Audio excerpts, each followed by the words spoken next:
It's almost nightfall. Every evening, starving kids go out to get dinner. Climate change has devastated this place. Now there's only one food in sight: cactus. For the children, wild and prickly cactus fruit. Basically no nutrition. When there's no fruit, they turn to the raw cactus itself. And for the most desperate, chalky ash mixed with water.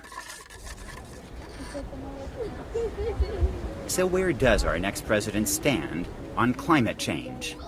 I'm not a big believer in man-made climate change. There could be some impact, but I don't believe it's devastating. It'll get cooler, it'll get warmer. It's called weather. We're going to cancel the Paris Climate Agreement. Nobody really knows.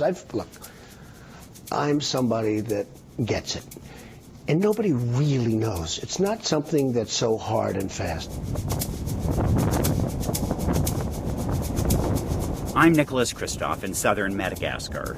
President-elect Trump may be in denial about climate change, so I came to see its impact for myself. I've seen hunger all around the world. In some countries, it's because of government corruption. In others, warlords. But here, where it hasn't rained properly in years, the ultimate culprit is climate change.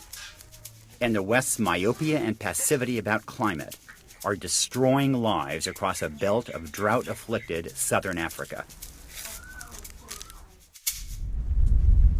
A generation ago, this land was lush. Crops, flowers, forests. Now, due to a combination of El Nino and climate change, it's a desert wasteland. This drought in 7 countries hasn't received much attention. Comment ça va? But according to the UN, it's left 1.3 million children malnourished. Severely acutely malnourished.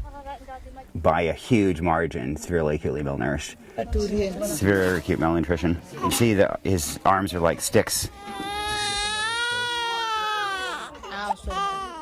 So what does climate change look like? Major rivers have vanished into puddles. The few wells have dirty water. And the cows, representing the wealth of villagers, their bank accounts for emergencies, are being sold off because they too are starving. For people like Hondrana, there's no debate. Do you believe the climate here is changing?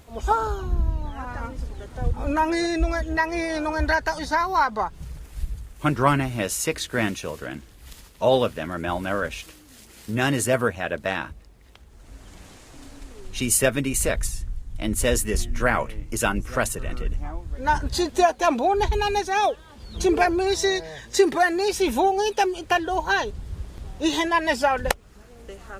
Here's the paradox of climate change. It's mainly caused by affluent people, people like us. And those who suffer the most are the poor and vulnerable. Have you ever heard the name Donald Trump? I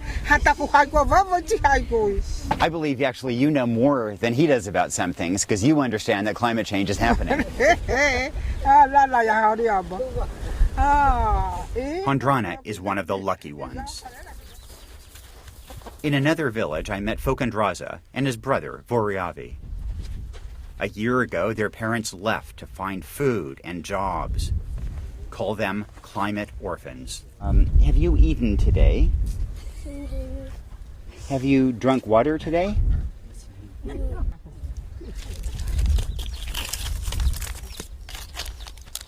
They now live with their aunt, Fideline. But she can hardly afford to feed her own kids.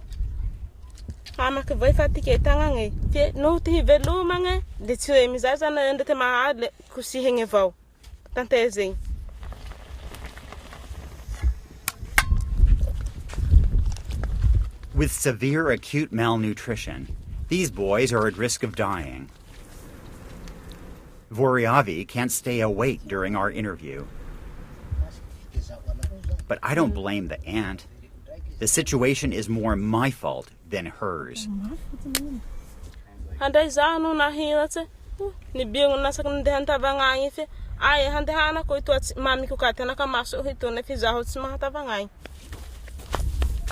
Slowly, the social fabric is being pulled apart.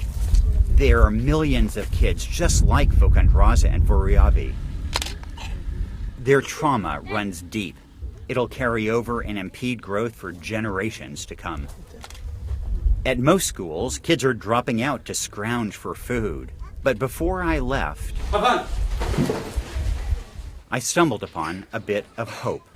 This small school. Enrollment has soared by more than 50% in 1 year. But why are kids going to school?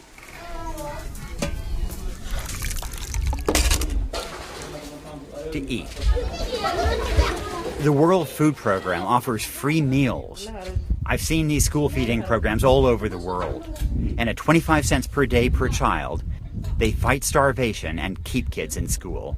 Ary tsy afaka hanapatapaka reka satria misy kantiny scolaire sakafany eo. Ny toetsain'izany zany lasa mahiratsy. But it's a temporary fix. Real systemic change means investing in climate and putting a price on carbon. Let's not forget, these problems are caused by your car and mine. Donald Trump can pretend that climate change is still up for debate. But as long as we defer action, kids in places like this will continue to starve and die.